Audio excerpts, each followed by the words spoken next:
¿Cuál tengo?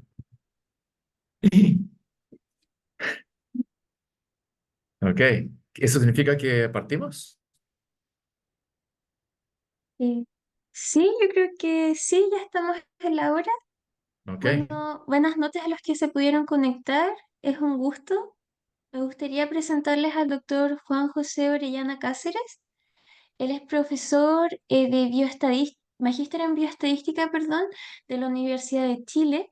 Es magíster de bioestadística y salud pública de la Universidad de Carolina del Norte y es doctorado en salud pública de la Universidad de Chile.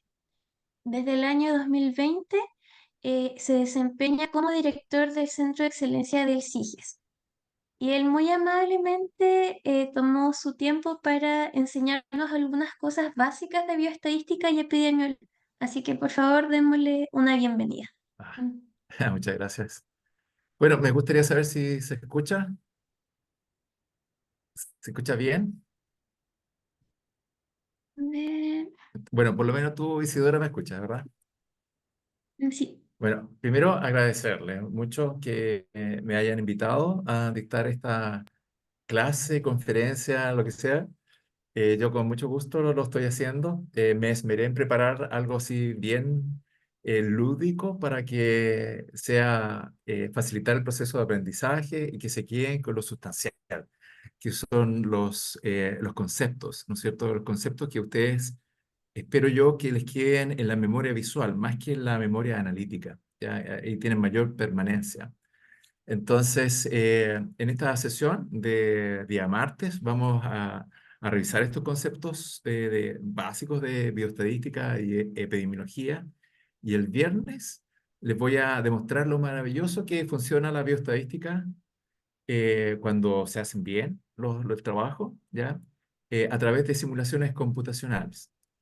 ¿Ya? Entonces, con esto espero entusiasmarlos para que puedan integrar esta mirada de la salud, ¿no es cierto?, en sus propias vidas, ¿no es cierto?, profesionales.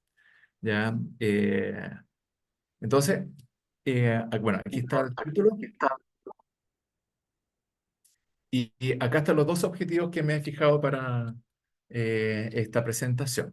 Entonces, primero, reconocer intuitivamente los principales conceptos de estadística. Esa intuición lo voy a hacer a través de un formato lúdico de imágenes, ¿ok? Que es inédito, es mío, así que espero que me puedan seguir. Si no, me avisan, por favor. ¿Ya? Y lo otro es tratar de interactuar con ustedes, ¿no es cierto? Para, de acuerdo a sus preguntas, poder transmitirles mi experiencia en investigación que llevo estos años trabajando dedicado a esto. ¿Ok? Entonces vamos con bueno, obviamente es muy importante que en todo proceso de aprendizaje, ¿no es cierto?, que genere, ¿no es cierto?, un gusto, ¿no es cierto?, que nos divertamos aprendiendo. Yo aprendí mucho haciendo esta presentación, así que espero que ustedes la disfruten. Eh, Vamos con the key concept. Ya, aquí está. Y eso es estadística, van a decir ustedes. Bueno, esta es es una, un paralelo metafórico, ¿no es cierto?, sobre la visión de la salud que podría tener un clínico.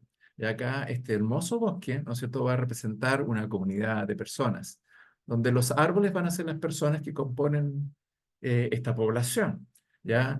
Y algunos de estos árboles van a ver ustedes que requieren de nuestra asistencia profesional, la asistencia profesional de ustedes como clínicos, futuros clínicos. Esos van a ser sus pacientes. Entonces, la visión del clínico es bastante reactiva, está donde se lo necesita, ¿no es cierto?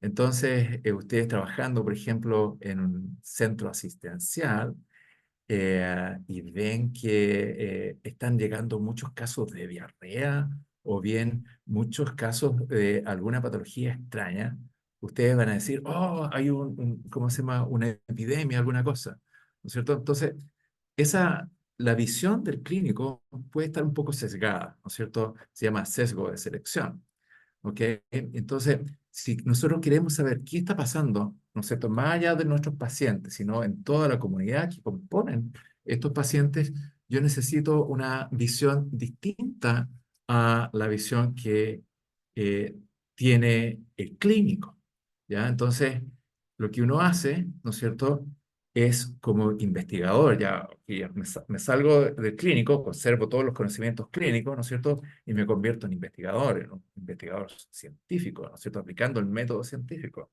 Entonces, me tengo que subir a este dron, ¿no es cierto?, que me va a dar una mirada distinta de la población. Y fíjense qué lindo esta imagen, ¿no es cierto? Nos estamos elevando sobre la comunidad y vamos a tener ya no la visión del árbol a árbol, del paciente a paciente, sino vamos a tener una visión aérea de la comunidad en la cual nosotros estamos insertos, donde la que queremos aportar, ¿no es cierto? Esta visión nos va a permitir establecer correlaciones, así como en esta fotografía yo podría establecer una correlación entre la especie endémica de árbol con la altitud, como ocurre en nuestra región, en la región de la Araucanía, donde vemos coihues bajo los 1000 metros de altura, ¿no es cierto? La gente que hace trekking, ¿no es cierto? Y cuando ya supera los 1000 metros, la cota 1000, empiezan a aparecer araucarias. Entonces, hay una correlación, una tendencia, ¿no es cierto? Que decimos, las araucarias crecen sobre 1000 metros y bajo 1000 metros crecen otros árboles, como los coihues, ¿ya? Entonces, esto se da. A pesar de que, obviamente, aquí en la avenida Alemania nosotros tenemos araucarias mucho por debajo de los 1000 metros, ¿no es cierto? O podemos encontrar uno que otro código sobre los 1000 metros, ¿ya? Entonces, a pesar de eso, esas excepciones, ¿no es cierto? Yo establezco una correlación y esa correlación me permite decir cosas sobre la población. En el caso de los árboles, de la correlación entre la altitud y la especie endémica. En el caso de las personas, correlación, por ejemplo, de que las personas que están expuestas a algún factor, ya consumir muchos carbohidratos, ¿no es cierto? Tradicionalmente eso va a tener una mayor prevalencia de diabetes, se fija a la larga, o las que tengan algún factor genético predisponente, ¿no es cierto? Eso significa de que esa gente, ¿no es cierto? La correlación es que van a tener más diabetes, a pesar de que van a haber personas que consumen muchos carbohidratos que no tienen diabetes y a pesar de esos contraejemplos. Pero la tendencia nos permite a nosotros decir, dar recomendaciones. No, señora, usted tiene que bajar el consumo de carbohidratos, tiene que alimentarse mejor, consumir grasas saludables, porque eso le va a permitir, ¿no es cierto?, que su cerebro funcione bien, ¿no es cierto?, porque nuestro cerebro se alimenta con grasas saludables. ¿Ya? El tuétano que conocíamos, que comíamos nosotros en mi generación, que no me gustaba, pero era muy bueno. ¿Ya? Entonces, nos permite poder hacer recomendaciones en salud pública, ¿cierto? Eso es. Vamos al siguiente. Up,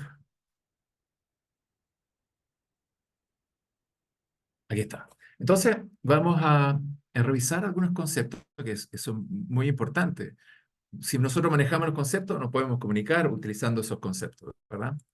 Entonces, podemos recurrir a un diccionario, ¿no es cierto? Por ejemplo, este diccionario de epidemiología que está acá, que es muy bueno, ¿no es cierto? Se lo recomiendo que lo tenga, ¿ya? Yo lo compré, ¿no es cierto?, para mi Kindle, y es fantástico, súper bueno. Entonces, acá está el concepto de población, sujeto, variable, estadígrafo, parámetros. Ahora, acá están las definiciones, bien en forma sucinta, como un PowerPoint, pero vamos a revisarlos en forma lúdica, ¿ya?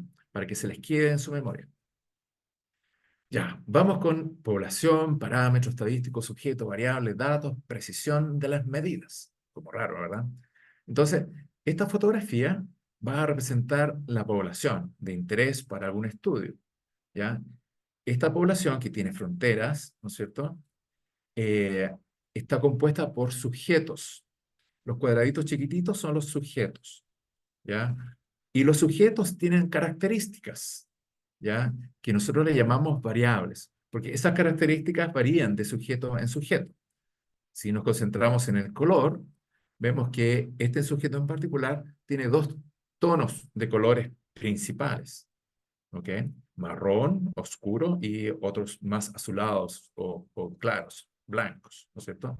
Entonces, podríamos bajar el nivel de medida, ¿no es cierto? Y clasificar a este sujeto como dicotómico, ¿no es cierto? Como un sujeto marrón, ¿no es cierto? Principalmente los que están abajo son marrones, ¿ya? Entonces, la cantidad de marrones podría entregar una información importante. Por ejemplo, acá, a simple vista, veo que el 50% de los sujetos son marrón oscuro, ¿ya? Y si el color representara una patología, podríamos decir de que la prevalencia de esa patología en esta población es de un 50%. ¿Te fijas? Entonces, con ese indicador estoy clasificando, estoy describiendo lo que pasa en la población. En esta población, la prevalencia de alguna enfermedad es de un 50% aproximadamente.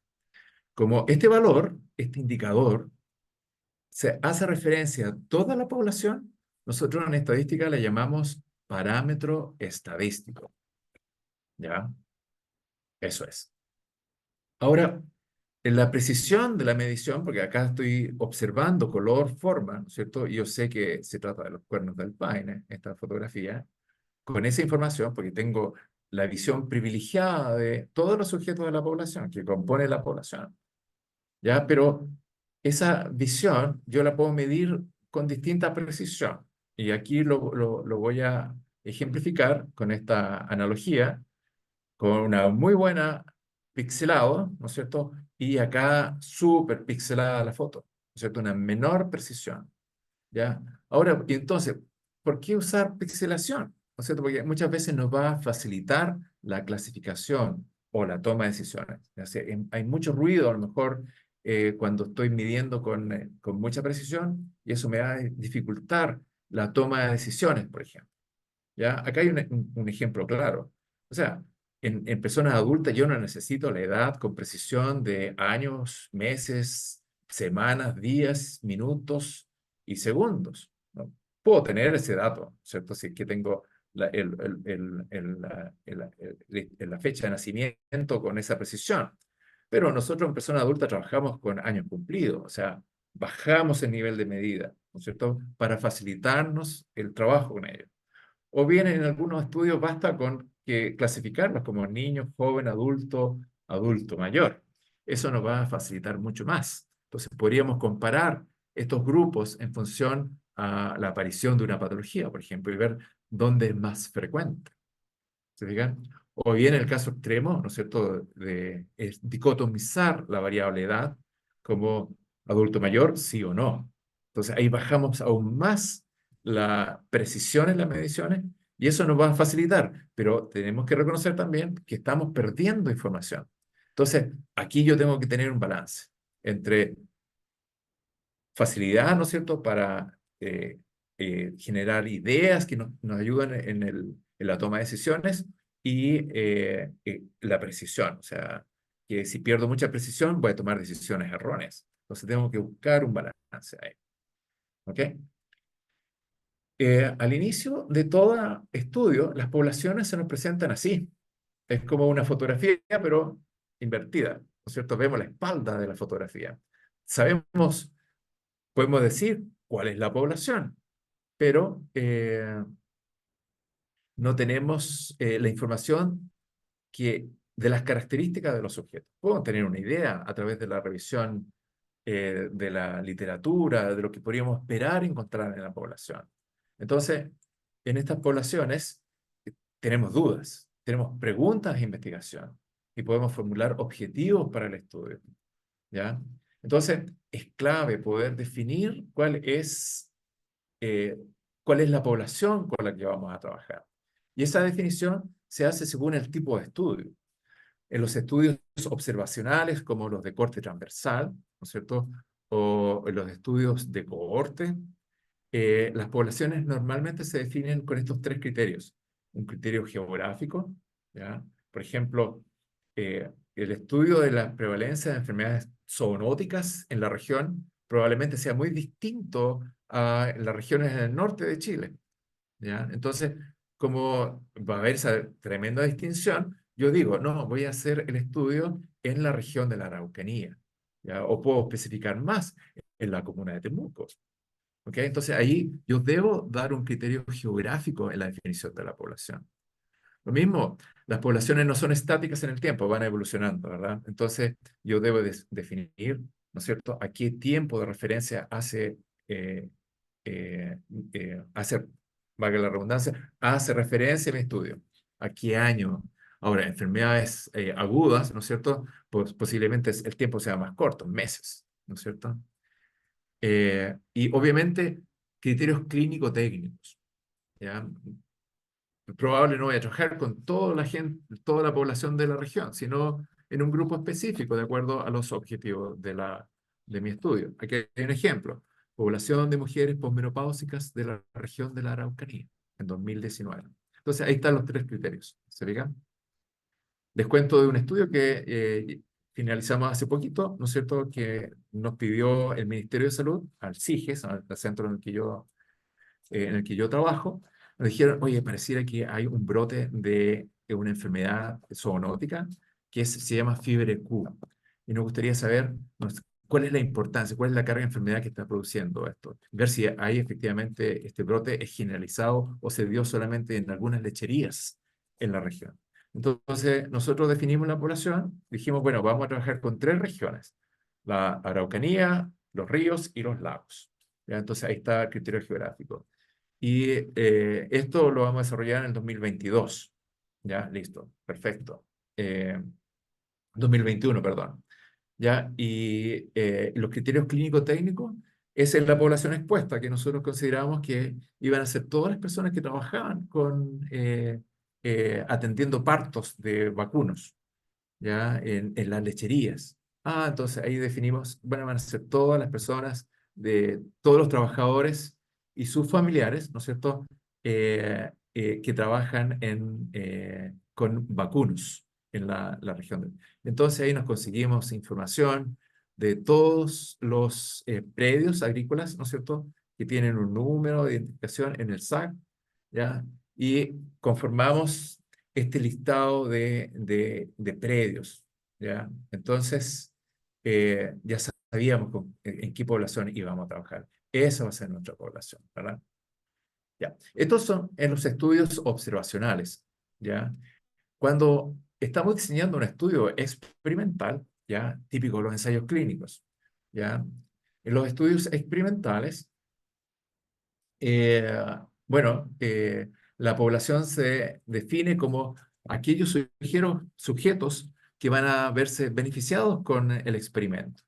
Ya les cuento el caso de que a nosotros nos tocó colaborar en el estudio de la vacuna contra el COVID-19, la vacuna china, ¿no es cierto? La que era vacuna, ¿verdad? Pues no las nuevas vacunas eh, que le llaman ahora Vaxgene, ¿no es cierto? Eh, eh, Evaluar su efectividad. Entonces nosotros colaboramos ahí. Entonces es un estudio experimental porque hubo personas que recibieron la vacuna china, ¿no es cierto? Y otras no. Entonces ahí vimos, ¿no es cierto?, la efectividad en función de tasas de, de contagio, o tasas de eh, caer grave al hospital, todas esas cosillas. ¿No es cierto? Ese fue un estudio que dirigió el doctor Fernando Lanas.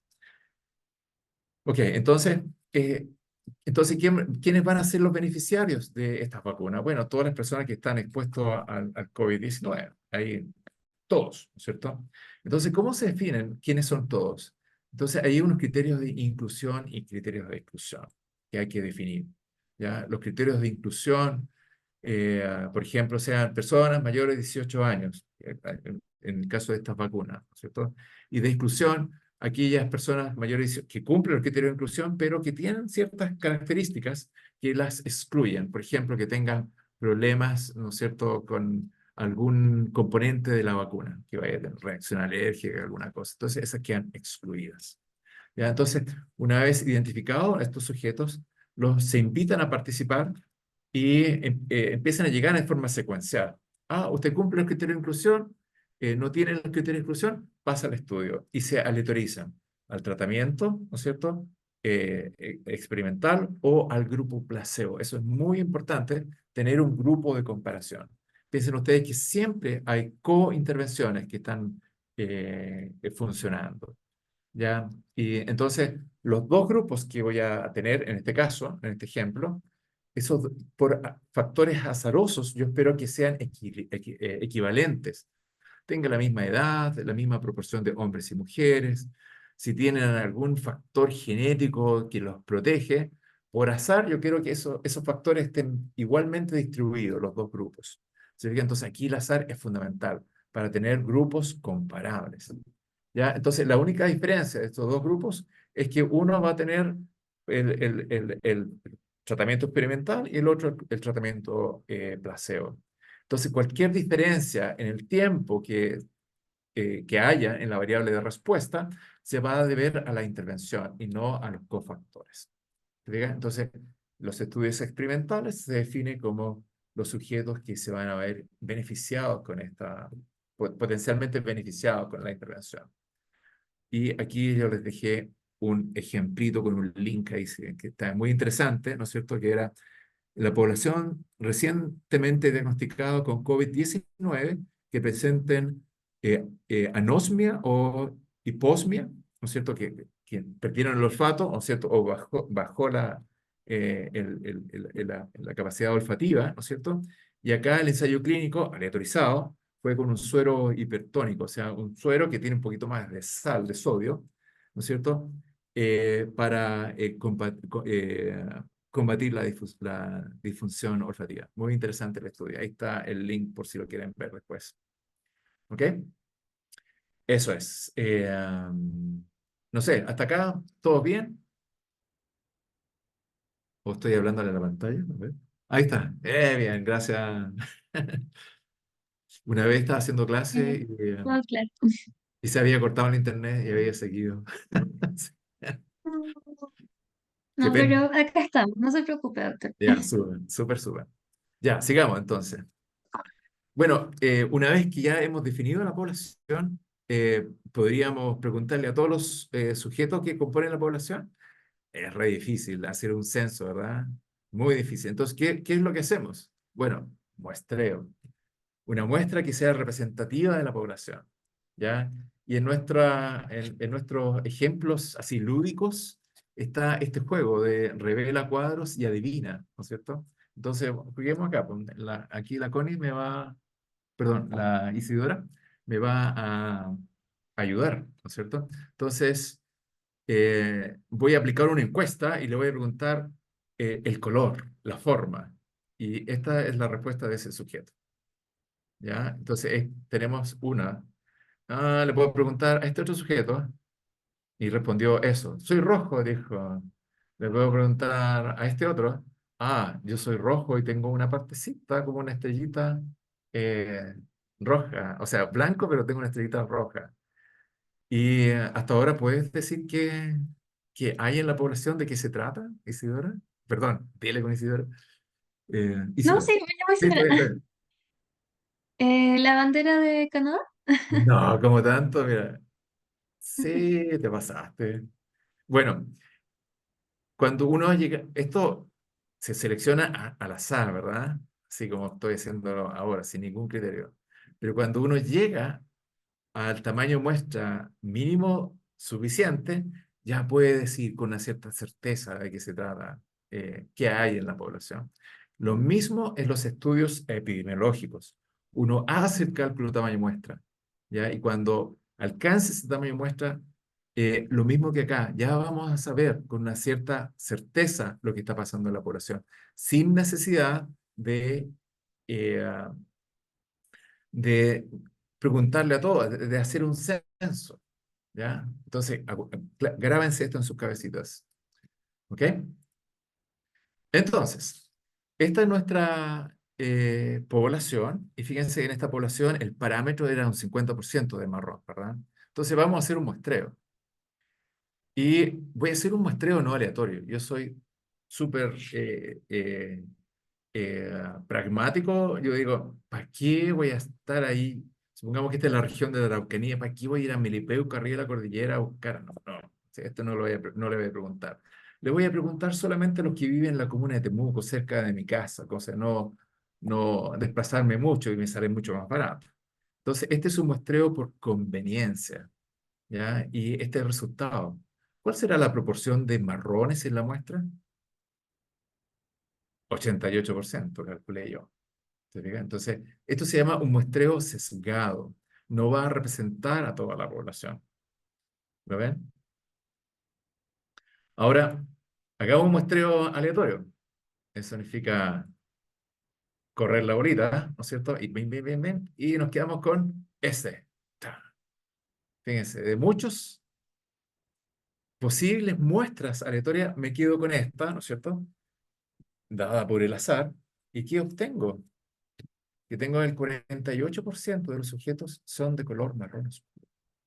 Fantástico. Imagínense, con una tamaño de muestra mucho menor que toda la población, estoy muy cerca de lo que está pasando en la población. Chiquillos, lo mismo en los estudios epidemiológicos. Por azar, podríamos tener una muestra aleatoria como esta, súper sesgada, pero la probabilidad yo la conozco y es muy baja, ¿ya? Porque uno trabaja ahí con probabilidades. Entonces, yo sé que esto es poco probable que se dé. O sea, voy a estar mucho más cerca de esto que de esto, al hacer un muestreo al azar. Y aquí está el mensaje. Muestreo aleatorio, best, ¿no es cierto? El mejor. Y ahora, ¿de qué depende el tamaño de muestra? Sigamos con estas analogías de fotos y... Doctor, Ah, dime nomás. sí, justo llega una pregunta. Dicen, ¿cuál sería la diferencia entre población enfocada y población accesible? Ok, ya, está un poquito más específico, ¿no es cierto? Eh, Hay muchos conceptos o sea, sinónimos de población, por ejemplo, población blanco, población accesible, población, eh, hay otro más, como target population, o sea, así como blanco, exactamente, no de color blanco, sino es donde uno lanza los dados, ¿no es cierto? ¿Ya? Entonces, son conceptos similares que en distintas áreas de ciencias sociales utilizan. Nosotros usamos el concepto de población blanco o la población accesible. Es lo mismo, ¿ya? Ahora, eh, muchas veces no podemos hacer el listado de todos los sujetos que componen la población, ¿ya? Ese listado de sujetos se llama marco muestral. Es de donde yo puedo obtener mi muestra, ¿ok? Eh, eh, Son los sujetos que pueden ser elegibles para participar, o mejor dicho, que tienen probabilidad mayor que cero de pertenecer a mi muestra. ¿Ok? Entonces, si estoy trabajando, por ejemplo, con mujeres posmenopáusicas de la región de la Araucanía, probablemente las mujeres que se atienden en el servicio privado van a quedar fuera de un listado de fichas clínicas que yo podría tener de las mujeres que se atienden en el servicio público. Entonces, no tengo las fichas de las mujeres privadas, solamente de las mujeres del servicio público. Entonces, las privadas van a tener cero posibilidad de pertenecer a la muestra. Entonces yo tengo que hacer un análisis ahí. ¿Yo debiera excluir de mi población a las privadas o podría discutir, decir, mira, en realidad, si bien es poco probable, o sea, tiene probabilidad casi cero de pertenecer a la muestra, a menos que diseñe alguna estrategia para que eso ocurra, eh, eh, el hecho de excluirla, ¿no es cierto?, va a sesgar mis resultados. O bien, si mis resultados en las mujeres posmenopáusicas, usuarios del sistema público, pueden también representar a mujeres privadas. Entonces, ahí puedo discutirlo ya usando criterios más clínicos, ¿ya? Pero eso es en el fondo. ¿Ok? Bien, hoy, eso, por favor, hagan preguntas, si no, se van a aburrir. Ya no más. ¿Tamaño de muestra? Ya, entonces fíjense, ¿cómo será el tamaño de muestra acá? Y sí, tú lo descubriste como en 3 o 4, bandera de Canadá, ¿no es cierto? Entonces, acá, Sí, probablemente, con un muestreo aleatorio, con unas pocas muestras, yo voy a saber qué hay en la población. En cambio acá, debería ¿cómo va a ser ser el una tamaño? muestra con Un N mayor, ¿verdad? Un N más grande, ahí está la letra más grande, ¿cierto? Y acá, saber de qué se trata de la Patagonia chilena, probablemente necesito un tamaño de muestra súper grande. ¿Por qué? ¿Cuál es la diferencia entre estas tres poblaciones? Fíjense, en la variabilidad de las características que describen la población. ¿Ya? Acá hay poca variabilidad, aquí aumentó la variabilidad. Entonces, en todo estudio, ¿no es cierto? Al inicio del estudio, necesito tener información sobre la variabilidad de las características que yo quiero estudiar. Y eso lo puedo encontrar en estudios anteriores, en la misma población, o en estudios en otras poblaciones que sean más o menos parecidas a la población en la cual yo voy a trabajar.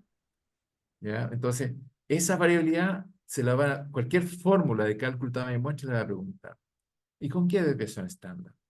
¿Ya? ¿Y con qué error estándar? ¿Ok? ¿Con qué quiere trabajar?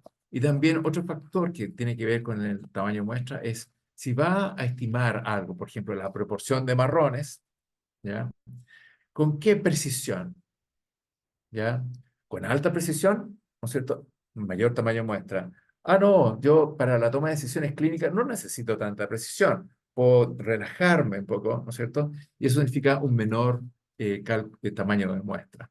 Entonces, estos son los dos elementos claves en el cálculo de tamaño de muestra. El grado de variabilidad de la característica de interés y la precisión con la que yo quiera hacer los cálculos.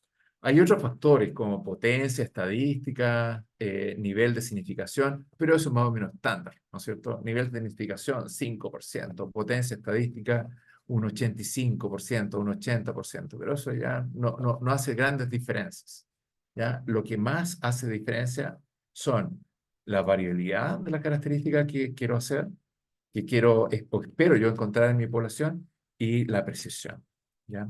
Ahora, por cada variable de interés, yo voy a tener una variabilidad. Entonces, yo debiera reproducir el cálculo de tamaño de muestra para todas las principales características que yo quiero estudiar en mi población, ¿ya? Y me voy a quedar con el tamaño de muestra más grande, que haga factible el estudio, obviamente, ¿no es cierto? Ese tamaño de muestra más grande me va a cubrir todas las otras características que dieron un tamaño de muestra menor, ¿ok? Eso es. Ya, ¿alguna pregunta hasta acá?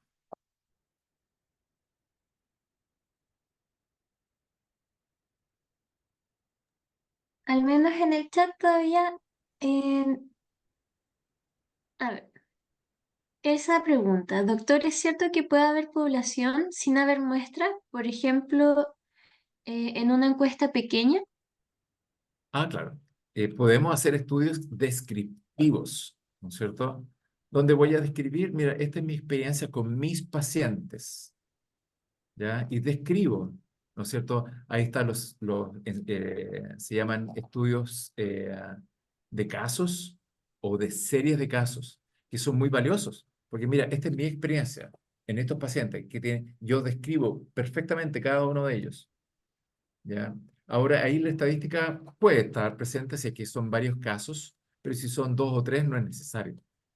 ¿Ya? Y no es necesario, no hay muestra ahí. Estoy describiendo lo que yo observo en un grupo específico. No pretendo generalizar para todos, pero esa información puede ser muy útil para otros estudios, ¿ya? Otros estudios que sí lo pretendan generalizar a una población objetivo.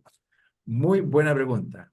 Fantástico. Hagan ese tipo de preguntas y no, yo voy a poder ahí explayarme mejor ahí, salirme de la línea que tengo programada. ¿Ya? Así que motívense. Sí, muchas gracias, Elsa, por tus preguntas. Súper. Ya nomás, una breve síntesis de los diseños epidemiológicos, ¿ya? También eh, con este enfoque lúdico.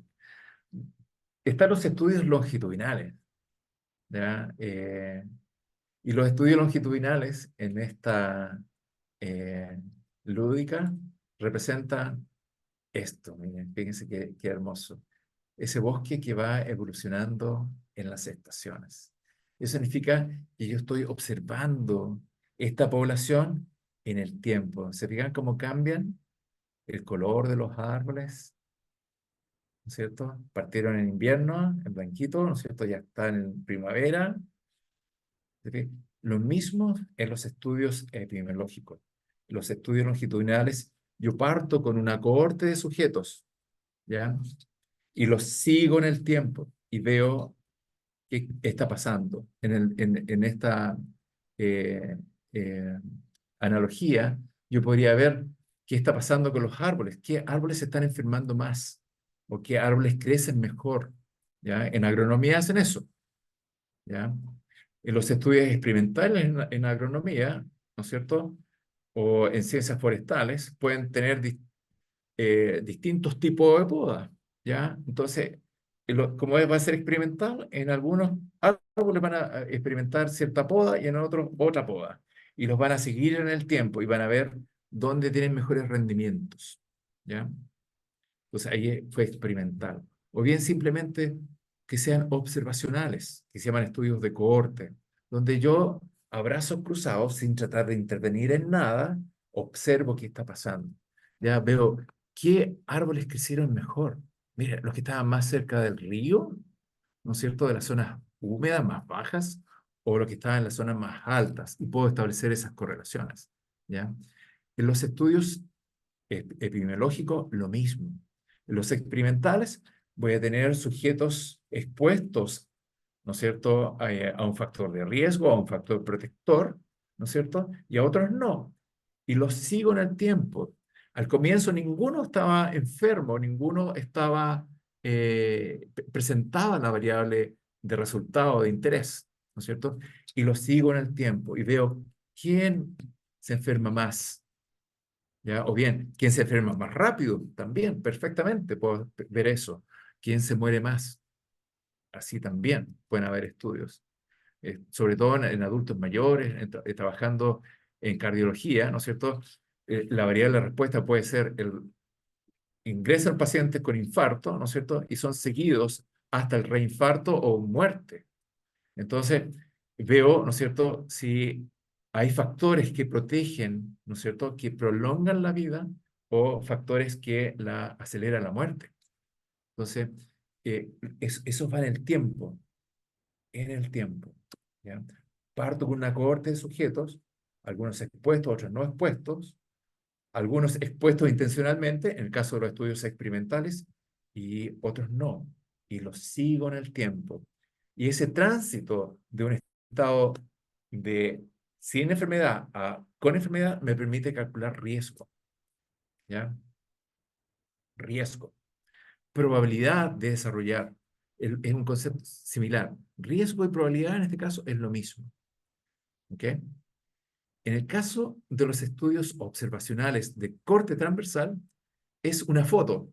Está la población, las poblaciones son dinámicas, ¿no es cierto? Y en algún momento saco la foto, ¿no es cierto? Y veo qué pasó ahí, cuál es la carga de enfermedad en ese momento determinado.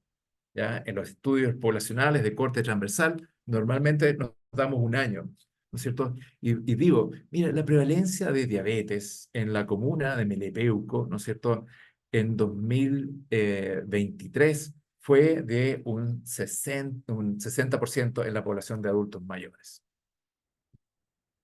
Esa es la foto, ¿no es cierto?, para ese tiempo determinado, ¿ya? Eh,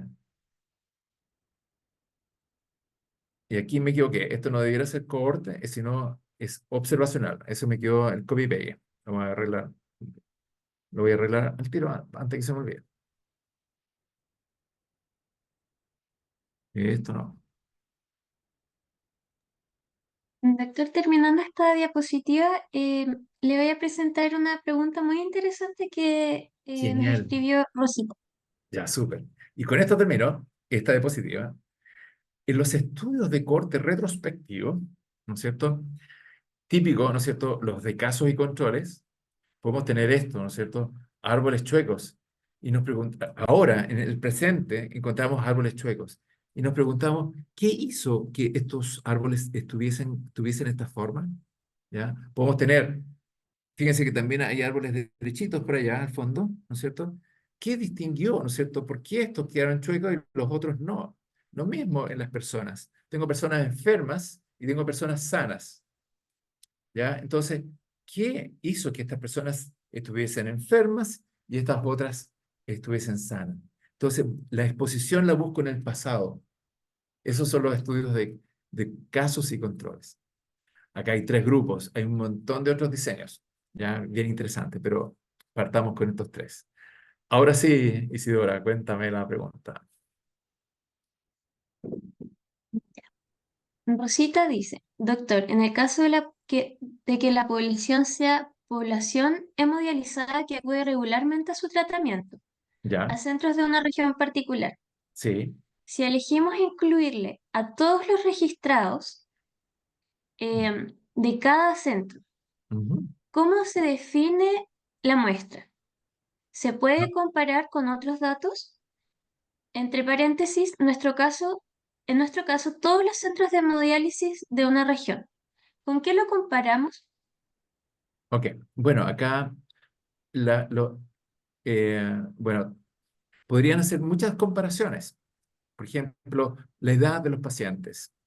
Podrían comparar el tiempo que llevan haciéndose las diálisis. Podrían comparar entre centros para ver qué centro tiene una mejor eh, adherencia al tratamiento, que cumplen, que van, ¿no es cierto?, en los tiempos correspondientes. O sea, mucha gente. O sea, y ahora eso es una población cautiva, ¿no es cierto? Entonces, eso es súper bueno. Entonces, lo que podrían hacer ahí, si es que quieren, ya tienen definida la población, de hecho tienen el marco muestral, o sea, tienen el registro de los sujetos y que además están agrupados en los centros, ¿verdad? Entonces, podrían seleccionar aleatoriamente centros y dentro de los centros los sujetos. Eso se llama muestreo multietápico, ¿ok? Entonces, en esos sujetos seleccionados al azar, podrían realizar estudios, no sé, eh, pensar en alguna variable de respuesta, no sé, si un estudio longitudinal, ¿ya? Eh, la variable de respuesta, bueno, acá van a ser varios años, ¿no es cierto? ¿No es cierto? Hasta, por ejemplo, hasta el trasplante podría ser de, hasta que reciban un riñón y ver, no sé, cuál fue su adherencia, cuáles fueron sus niveles de potasio, cómo anduvo la función renal, la función, no sé, eh, los que, bueno, son todos crónicos, o sea, son todos, todos perdieron la función renal, pero en fin, no sé, indicadores sanguíneos, ya ver a quién le fue mejor, o qué, si marca alguna diferencia, no sé, el centro o la técnica, la hora en la cual se hacen, la periodicidad, no sé, no sé, si hay factores, por ejemplo, de volumen de líquidos, ¿no es cierto?, que reciben, que puedan complicarlos, qué factores protectores podrían observar, factores de riesgo, todo eso. O sea, mucho.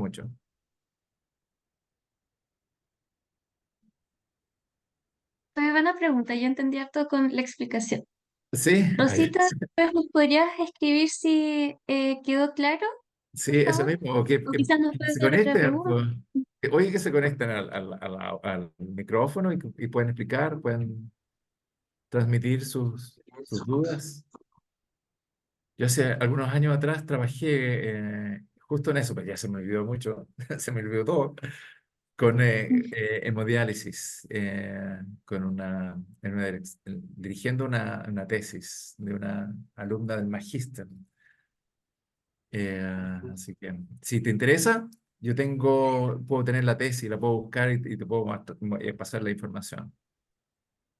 ¿Ya? Ella trabaja ya hace un video ya con mortalidad, no sé, con alguna cosa. Así que está disponible esa, bueno, es pública, la tesis está en la biblioteca, pero yo te la puedo pasar así más directamente si es que les interesa. Eso, ¿ya? Súper. Sí, a ver, Rosita dice, sí. Modo, realizamos este registro para reconocer la etiología de su insuficiencia renal, sobre todo para identificar una causa en particular. Perfecto, Ah, súper, ¿no? Excelente, maravilloso. Mira, ahora igual, pues pues, puede ser mucha gente, entonces necesitarán un muestreo que sea representativo. Entonces ahí mi recomendación es, si no pueden cubrir todos los sujetos que están en hemodiálisis de la región, ¿ya? Hagan un muestreo multitápico, seleccionando aleatoriamente los centros y dentro de los centros, si no todos los pacientes, algunos. Entonces, ustedes ahí, bueno, un poco más técnico, van marcando las probabilidades de selección. Y esa información, esas probabilidades de selección, se incluyen en el análisis. Eso se llaman estudios de survey analysis, análisis de survey, que no es sobre vida, sino es de muestreo por, bueno, no sé cómo decirlo en castellano, survey. ¿Ya? Eso, no, fantástico, o sea, puede ver la teología, quería muy buena idea de investigación, ¿ok? Y va a ser interesante. particular de la región, sí, eso, ¿ok? Rosita dice, Ya, muchas gracias. con todo gusto, pues, veamos acá. Fíjense, aquí está en forma bien visual, como les había prometido, eh, una, es- un estudio, ¿no es cierto?, que puede ser de ensayo clínico o puede ser un estudio de cohorte observacional, ¿no es cierto?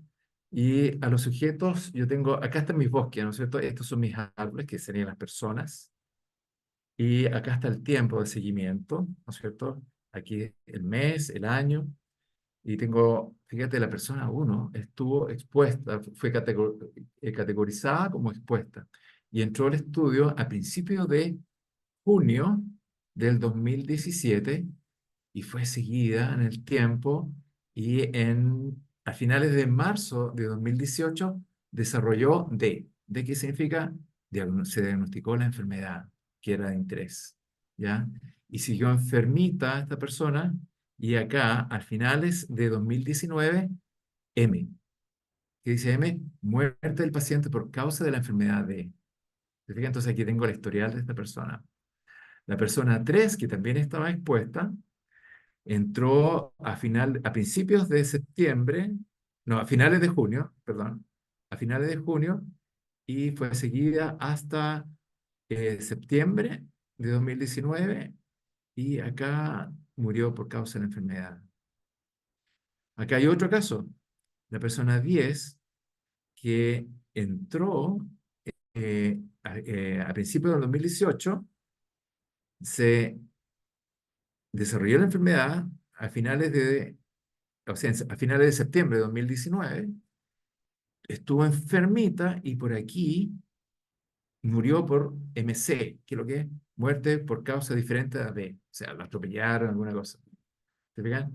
Entonces, acá yo tengo el historial de personas, ¿no es cierto?, expuestas y no expuestas. ¿Ya? Pueden ser expuestas como un experimento, expuestas a algún factor de riesgo o un factor protector, ¿no es cierto?, y no expuestas. Fíjense acá, tengo los no expuestos. Entonces, a simple vista, me gustaría saber qué pueden decir de la exposición en función a la enfermedad, a el tiempo. ¿Qué pueden decir? A ver,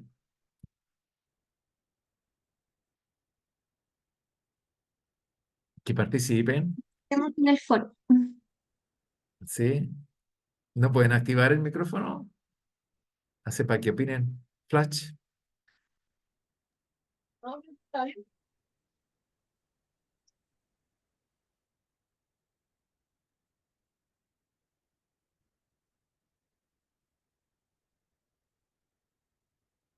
Acá tenemos el tiempo de seguimiento.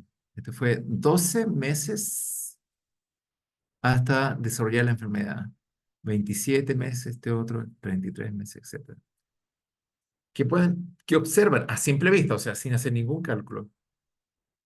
Por ejemplo, ¿dónde se están enfermando más? ¿Los expuestos o los no expuestos? No nos compliquemos y acá yo lo hice con el mismo número de sujetos expuestos que el número de sujetos no expuestos. ¿Dónde hay más enfermos, así a simple vista? Sí, dicen que, claro, los expuestos hay mayor presencia de la enfermedad, se enferman más. Está claro, ¿no es cierto? A simple vista, o sea, hay mucha más de aquí que acá, ¿me ven? Ahora, si es que el total de expuestos fuese distinto a los no expuestos, lo compraríamos en proporción, ¿verdad? Ya, súper. Y ahora, en cuanto a el tiempo a desarrollar la enfermedad, ¿dónde están apareciendo en forma más rápida? Fíjense, aquí poquito tiempo y desarrolló. Aquí poquito tiempo y desarrolló. En cambio, acá mucho tiempo y desarrolló. Acá este nunca lo desarrolló, la enfermedad. Está claro de que, así a simple vista, la velocidad de la aparición de los casos es mayor en los expuestos que en los no expuestos. Esto que yo estoy viendo visualmente, yo lo puedo también hacer con números, ya con indicadores, ¿ya? Entonces, estos indicadores se llaman, como esto pasan de un estado de salud a un estado alterado de la salud, enfermedad, ¿no es cierto? Estos indicadores se llaman riesgo o también incidencia, son casos nuevos, por eso son casos incidentes. Y acá puedo calcular la incidencia a un tiempo específico, ¿no es cierto? Incidencia acumulada a 2 años, ¿no es cierto? ¿Cuál es el riesgo de enfermar a 2 años de exposición? Entonces, es súper sencillo, porque yo, por ejemplo, trabajemos solamente los sujetos expuestos. 2 años de exposición significan, por ejemplo, este sujeto, el paciente 1, en 2 años se enfermó. Entonces, yo voy a contar un sujeto, ¿no es cierto?, que se enfermó en 2 años. Este estuvo más de 2 años, entonces no cuenta. Entonces va a ser 1 de 2. Este tampoco desarrolló la enfermedad dentro de los 2 años, por lo tanto va a ser 1 de 3. Este tampoco desarrolló la enfermedad, van a ser 1 de 4. Este sí se enfermó dentro de los 2 años, entonces van a ser 2 de 5. 2 de 5, y este desarrolló dentro de los 2 años, sí. Porque aquí va un año, aquí está, aquí completaba los 2 años, estaba enfermo. Entonces van a ser 3 de 6. Este no se enfermó, 3 de 7, y este no se enfermó, 3 de 8. Entonces la incidencia, el riesgo de enfermar a 2 años es 3 de 8, que es un 37,5%. ¿Se fijan? Y si hago el cálculo, los no expuestos van a ver que es un 12,5%. ¿Hay diferencias? ¿Dónde es mayor el riesgo de enfermar? ¿En los expuestos o los no expuestos? Claramente en los expuestos. Se fijan que acá 35,5 y acá 12,5. ¿Lo ven? Entonces, si quiero comparar estos números, los puedo comparar en dos escalas. En escala aditiva, con una diferencia, así, 37,5 menos 12,5 igual a 25. ¿25 qué? ¿Cuáles son las unidades de la diferencia de dos porcentajes? Son puntos porcentuales. Eso es muy importante, ¿ya? La diferencia de por cientos son puntos porcentuales, ¿ok? Entonces, son 25 puntos porcentuales. Ahora, ¿cómo interpreto esto? Bueno, va a depender del diseño de estudio. Si diseñé un estudio para tratar de captar la causalidad, ¿no es cierto? Entonces, fíjense, los no expuestos también tienen un cierto riesgo. Eso significa que hay cofactores que están generando la enfermedad, co- además del factor de exposición. Entonces, ¿qué pasa si yo a los sujetos expuestos, que además estaban expuestos a los mismos cofactores que los otros, le resto el riesgo por esos otros cofactores? ¿Con qué me quedo yo? Con el riesgo que yo le puedo atribuir a la exposición. Entonces, se le suele llamar riesgo atribuible. ¿ya? El riesgo atribuible a la exposición, ¿ya? El riesgo atribuible al fumar para desarrollar cáncer de pulmón, ¿ya? Que no va a ser el riesgo de tener cáncer de pulmón, ¿no es cierto? Porque a los sujetos que tienen cáncer de pulmón pueden tener por otras causas, por ejemplo, exposición a gas radón. Entonces, el gas radón viene de la corteza terrestre, entonces todos estamos expuestos a ese cofactor. Entonces, si a ese riesgo, ¿no es cierto?, yo lo saco, ¿no es cierto?, me va a quedar solamente el riesgo que yo puedo atribuir a mi grupo, a mi factor de exposición. ¿Ya? Entonces, acá son 25 puntos porcentuales atribuibles a la exposición. ¿Ok? Aquí estoy comparando como una diferencia. También lo puedo comparar como un cociente. 37,5 dividido por 12,5. Eso se llama riesgo relativo. ¿Cuál es el riesgo de los expuestos relativo a los no expuestos? Acá dice 3 veces. Esa es la unidad, veces. 3 veces. ¿No es cierto? Los sujetos expuestos tienen 3 veces más riesgo de desarrollar la enfermedad que los no en el lapso de 2 años. En el lapso de 2 años. ¿Ya? Ahora puedo hacer el mismo juego, ¿no es cierto?, a 4 años. ¿Ya? Y ningún problema. Ustedes pueden chequear ahí los cálculos. ¿Ya? Y fíjense que a 4 años el riesgo de enfermedad es 1,17 veces mayor en los expuestos que en los no expuestos. ¿Ya? Si fuese ese riesgo relativo 1, significa que el riesgo de los expuestos es igual a los no expuestos. Pero es ligeramente mayor a 1. ¿Ya? ¿Cuánto se aleja de 1? 37,1%. Eso que está, cuando es menor a 2, esa porción, o esa proporción que está sobre 1, yo lo puedo leer como un porcentaje. Es un 37,1% mayor el riesgo en los expuestos que en los no expuestos. ¿Ok? Ahora, si fuese un factor protector, el riesgo relativo va a ser menor que 1, ¿verdad? Ya, supongamos un 80%. Eso significa de que el riesgo, la exposición, ¿no es cierto?, ese factor protector va a reducir el riesgo, va a proteger. ¿En cuánto reduce el riesgo? Bueno, lo que falta para 1. Si es de 80, lo que falta para 1 es un 20. O sea, reduce en un 20% el riesgo. Y lo voy a leer de esa manera. ¿Ok? Y más abajo, acá, están las densidades de incidencias, que es un indicador que nosotros usamos para medir velocidad en la aparición de los casos. Así como kilómetros por hora para la velocidad de los autos, acá son casos persona. O sea, perdón, mes persona, tiempo persona. ¿Ya? Entonces, esos indicadores se calculan muy sencillo, ¿no es cierto? Por ejemplo, en el grupo de los no expuestos, cuento cuántos casos de enfermedad hubo. 6. ¿Cuánto? 1, 2, 3, 4, 5 y 6. ¿Lo ven? 6 casos. Y esto lo voy a dividir por el tiempo que aportó cada uno de exposición. ¿Ya? Y eso va a ser 0,03. ¿Ya? Y en el grupo de los no expuestos es 0,02. Entonces, acá la densidad de incidencia es mayor los expuestos que los no expuestos. ¿Cuánto mayor? Si lo comparo en escala multiplicativa, haciendo como un cociente, se llama razón de densidad de incidencia. Van a ver que es 1,69. Si yo divido 0,03 con todos los decimales que faltaron ahí, por 0,02, va a dar 1,69. O sea, va a ser un 69,9 veces más rápido la aparición de la enfermedad en los expuestos respecto de los no expuestos.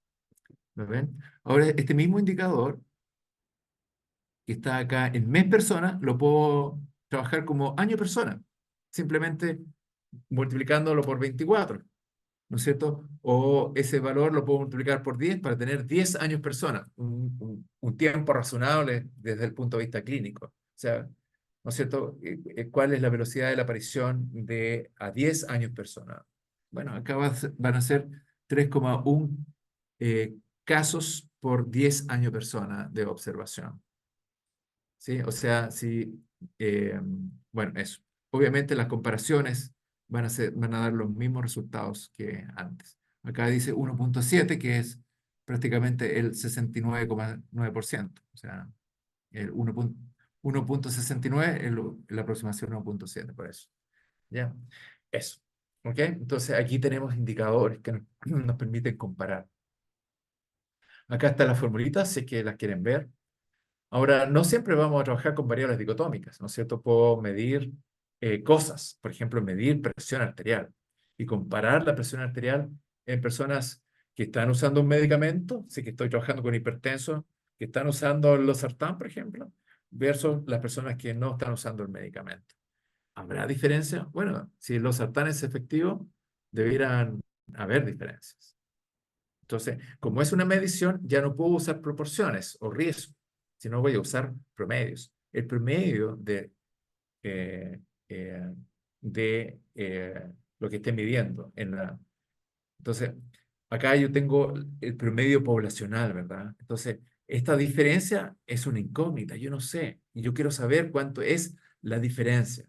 Para eso voy a diseñar un estudio y voy a obtener muestras, y con esas muestras voy a obtener promedios en los expuestos observados en la muestra y promedios en los no expuestos observados en la muestra. Y como la muestra fue aleatoria, yo voy a poder referirme después a estos promedios poblacionales, a estos parámetros. ¿Ok? Ahora, si estoy trabajando en estudios de corte transversal, ¿no es cierto? O sea, la foto, acuérdense, la foto en un momento determinado en el bosque, ¿no es cierto? El indicador usual es prevalencia. También se llaman a los estudios de corte transversal estudios de prevalencia, cuando la variable de respuesta es dicotómica, tiene o no tiene. ¿Ya? Yo puedo calcular diferencias de prevalencia entre sujetos expuestos y no expuestos, o cocientes de prevalencia, razón de prevalencia se llaman. ¿Ok? O puedo comparar promedios, ningún problema. ¿Ok? Entonces, en resumen, yo tengo una población donde, de interés, donde yo sé, no sé qué está pasando, quiero saber. Esta población yo la voy a caracterizar con parámetros estadísticos, indicadores que dan cuenta de toda la población. El promedio de presión sistólica, la prevalencia de diabetes, la incidencia de infarto al miocardio, o bien un indicador más complejo, el riesgo relativo o el riesgo atribuible, no sé. ¿Se fijan? Entonces, yo quiero saber cuáles son estos valores. Para esto yo tomo una muestra que sea representativa de esta población. Aquí está mi muestra y calculo estadígrafos. Y puedo tener promedios, prevalencias, incidencias observados en la muestra. Y como la muestra fue aleatoria, yo puedo utilizar estos elementos de probabilidades para poder referirme a los valores en la población, en toda la población.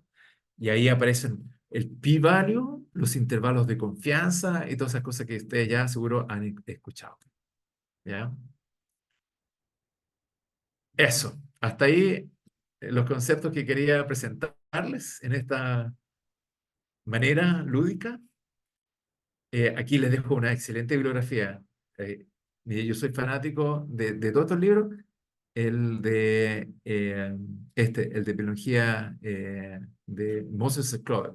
Se llama Epidemiología Intermedia, pero es muy...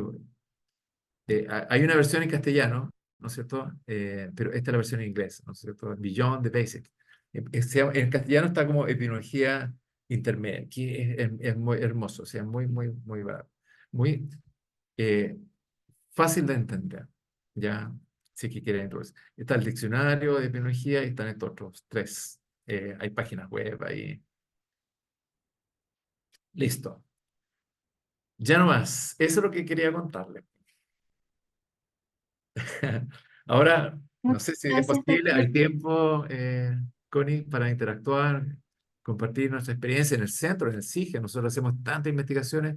Fíjense que en el tiempo de cuando estaban las patologías GES, nosotros trabajamos 42 patologías, ¿no es cierto?, para hacer el estudio de costo-efectividad. Y el resultado de nuestro trabajo, que fue un tremendo trabajo, se lo entregamos al ministerio para que ellos pudiesen lidiar y decir, bueno, ¿qué patología vamos a incluir en el GES? ¿Ya? En ese tiempo era el auge. ¿Se fija? Entonces, porque ellos para tomar las decisiones necesitan lidiar con muchas presiones, ¿no es cierto? Pero ellos dicen, no, no, no, aquí está la evidencia científica. La evidencia científica dice que este tratamiento es el más costo efectivo y va a producir mejor beneficio para la población que estos otros. Perdónenme, pero eso va a tener que entrar después. Prioridad. Bueno, y nosotros ahí como Universidad de la Frontera, como Centro SIGES, aportamos a eso. ¿No es cierto? Constantemente estamos trabajando con el Ministerio de Salud, ¿no es cierto? Haciendo revisiones sistemáticas de la literatura. Hace poquito terminó una, Pamela Cerón, que es nuestra experta en esa área, y donde le dice, mira, esta es la pregunta que ustedes nos entregaron, esta es la respuesta, esta es el resumen de la evidencia a nivel mundial. Ahí está. Utilícenla y tomen la decisión correspondiente. Así, en eso estamos, pues. Perfecto, doctor. Muchas gracias. Yo creo que Doctor, igual la interacción podría ser mucho más en la sesión que va a ser híbrida, porque ahí ya vamos a ir va con a ir un todo porcentaje de presencia. Mm. hecho es. Quizás por acá. Viene una pregunta. Ya no más. A ver. ¿Qué dice? Doctor, en caso de un estudio por el uso de corticoides, donde nuestra población de interés son alumnos de medicina en distintos semestres, ¿lo más recomendable para la muestra sería probabilístico y aleatorio simple o es por conveniencia? Eso me confunde. ¿Cómo pueden usar corticoides en personas sanas? ¿Por qué? Porque son antiinflamatorios fuertes, o sea, que tienen alguna patología. ¿Cómo? No, no entiendo. ¿Y cuál es la motivación de ese estudio? Veamos qué nos responde. O sea, Es. puede tener, ¿cómo se llama? Problemas éticos. No, no, no se lo va. Puede ser que no, no sea aprobado. Todo estudio tiene que ser aprobado por un comité de ética. Esa es una barrera que hay que superar en cada estudio epidemiológico. Acá nosotros tenemos el comité de ética del hospital y también el comité de ética del Servicio de Salud Araucanía Sur. Entonces uno presenta el protocolo de investigación a estos comités. Sí. A ver, ella dice que es para conocer los efectos adversos del medicamento. Asumo que es con estudiantes de medicina que por X motivo ya lo toman o es Claro, ahora, porque se los van a administrar. pero no, o sea, tiene que haber una causa, porque no, no es no, ¿cierto? No es tomarse cualquier cosita, o sea, hasta los medicamentos más eh, comunes generan efectos adversos. O sea, imagínense, eso, algunas personas toman ibuprofeno como si fuese una pastillita así, sienten un dolorcito, ¡pah! Ibuprofeno. No saben el daño que se están haciendo en sus riñones. O sea, hay que tener cuidado con eso. Ahora, si son estudiantes de medicina que por prescripción médica, ¿no es cierto?, necesitan los corticoides, entonces, bien, en esos estudiantes voy a entrar al estudio, ¿no es cierto? Y los voy a seguir en el tiempo para ir registrando efectos adversos. Y probablemente sean muy poquitos. Entonces va a ser un estudio de serie de casos o, no sé, eh, no, no va a ser necesario hacer muestreo, probablemente. Mm. Entonces sería más por conveniencia. No porque no va a haber muestreo, van a ser todos. Bueno, sí. Van a ser todos. Claro, ya. O sea, van a tener la fotografía completa, o sea, todos los cuadraditos descubiertos. ¿A Ujú. ver? Claro, claro. Sí. Les paso el dato, chiquillos. El hospital, ¿no es cierto?, está generando muchos, muchos datos. O sea, se llaman registros continuos. Registran todos. Y el problema es que se acumulan esa información y no se analiza. Y eh, eh, seguramente van a estar muy agradecidos que ustedes se motiven y digan, me gustaría saber, ¿no es cierto?, qué datos tienen y si nosotros podemos colaborar en tratar de esos datos convertirlos en información. ¿No es cierto? Nosotros ya hicimos el curso de epidemiología, el curso de bioestadística en la carrera, ¿no es cierto? Y podemos tener también la asesoría ahí de los académicos, del cuerpo académico del SIGES, ¿no es cierto? Y podemos convertir esto en información que puede ser útil para el hospital. Entonces, dense una vuelta ahí. Leo Santander es el jefe de ahí, en el hospital, ¿no es cierto?, que les puede dar ideas, ¿no es cierto?, de cómo podrían colaborar a la investigación con los datos del hospital. Eso. Muchas gracias por la invitación, doctor. Es bueno saberlo. Sí, Y sobre todo para los que estamos interesados en la investigación y todo, es bueno tener como una fuente de datos. claro que sí. Bueno, amplíen sus redes, ¿no es cierto? Recuerdo hace unos años haber ido a Perú con los estudiantes de las carreras de la carrera de medicina de Perú, ¿no es cierto? Organizaron como un gran evento donde invitaron a otras universidades dentro del Perú y a nosotros nos invitaron de pasada ahí a estar a alguna conferencia. Entonces, que se unan con esos estudiantes. Hay una riqueza en la interacción tremenda. O sea, además que lo van a pasar re bien. Se traten de hacer esos eventos internacionales también. Tráiganlos para acá, organicen ustedes eventos de investigación científica. Hace un tiempo nuestros estudiantes de medicina se lucían en investigación en el área epidemiológica. Y ahora como que bajó un poco estos últimos años, así que pónganle barriga nomás. Sí, ahí vamos a estar motivando. Bueno, por eso mismo es el objetivo de estos cursos también. Poder enseñar, aprender, pero también tener las herramientas para poder llevar a cabo investigaciones. Eso es. Así que muchas gracias a todos los que se han conectado. Somos hartos, estoy conectada. Yo sé que la Sí, Cami también está no veo conectada. acá cuántos son. Somos 51. Wow, qué maravilla. Sí, así que muchas gracias, sobre todo los que son de otras universidades, de otros lugares del país y también los que son de Sí, afuera. genial. Ya, yo encantado ahí de colaborar. Muchas gracias, doctor. Aquí mandan, gracias, doctor, saludos desde Paraguay.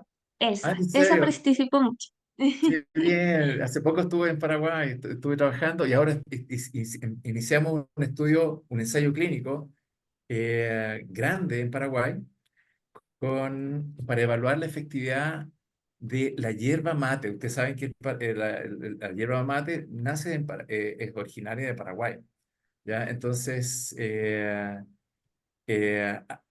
ellos tienen la hipótesis de que una hierba en particular que está cosechada en cierta época, ¿cierto? Tiene propiedades eh, lipo, que baja los lípidos en la sangre. Así que, y quieren ver eso, o sea que tradicionalmente lo han observado, ¿no es cierto? Y ahora vamos ¿cómo se llama?, colaborar en ese ensayo clínico con la parte metodológica. También tenemos un profesor que fue profesor mío en Carolina del Norte que también está participando en ese ensayo clínico grande con la gente de Paraguay. Así que fantástico. ¡Viva Qué Paraguay! entretenido. Muy Laura entretenido. también manda saludos desde Paraguay. Qué Muchas bien. gracias, chicas. Bueno, doctor, yo creo que si no hay más preguntas, eh, lo dejo en sus manos. Podríamos terminar la sesión por hoy y dejar los invitados a los que puedan ir a la sesión presencial del viernes en la sala SA-109 de la Facultad de Medicina de la Universidad de la Frontera y que va a ser transmitida también simultáneamente por una reunión Zoom. Así que están más que invitados. Y también va a ser con nuestro querido doctor. Muchas gracias. Adiós, que estén muy bien. Muchas gracias, doctora. Acá le mando muchas gracias por su ponencia.